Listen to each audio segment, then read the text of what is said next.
арманы. Тарихи түрлі соқпақта тұрақ болған құнсаққа, ықылым сонау заманнан ата мекен қазаққа. Жер жанаты жетісу, балқаш, талас, іле шу, бетпақ дала сарыарқа, орман тоғай қалын. Сыр бойы Каспий, Қаратау, Еділ, Жайық, Алатау, байлығы шалқып тасыған, қызыққан төніп талай жау. Ертістің бойы ең тоғай, шөбі шүйгін малға жай, тарбағаттай зайсанды мақтамаймын мен қалай.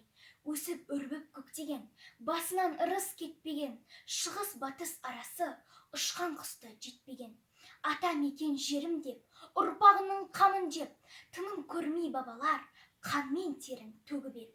Еттігімен су кешіп, тынықпай бір сәт бел шешіп, жүргенде жаумен алысып, аңсағаны дербестік. Бабамның асыл арманы, тәуелсіздік алғаны, мерейі асып қазақтың үмітін сенім жалғады.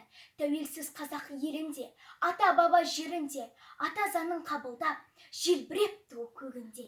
Ел таңбасы ай шықты, әнұраны нық шықты, төл құжаты жаңарып, төл теңгесі сай шықты.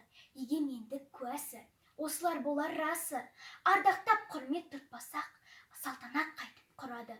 Ел болу үшін ілгері, ұмтылып алға ілгері, тәуелсіздіктің қадірін қазақтың қажет білгені.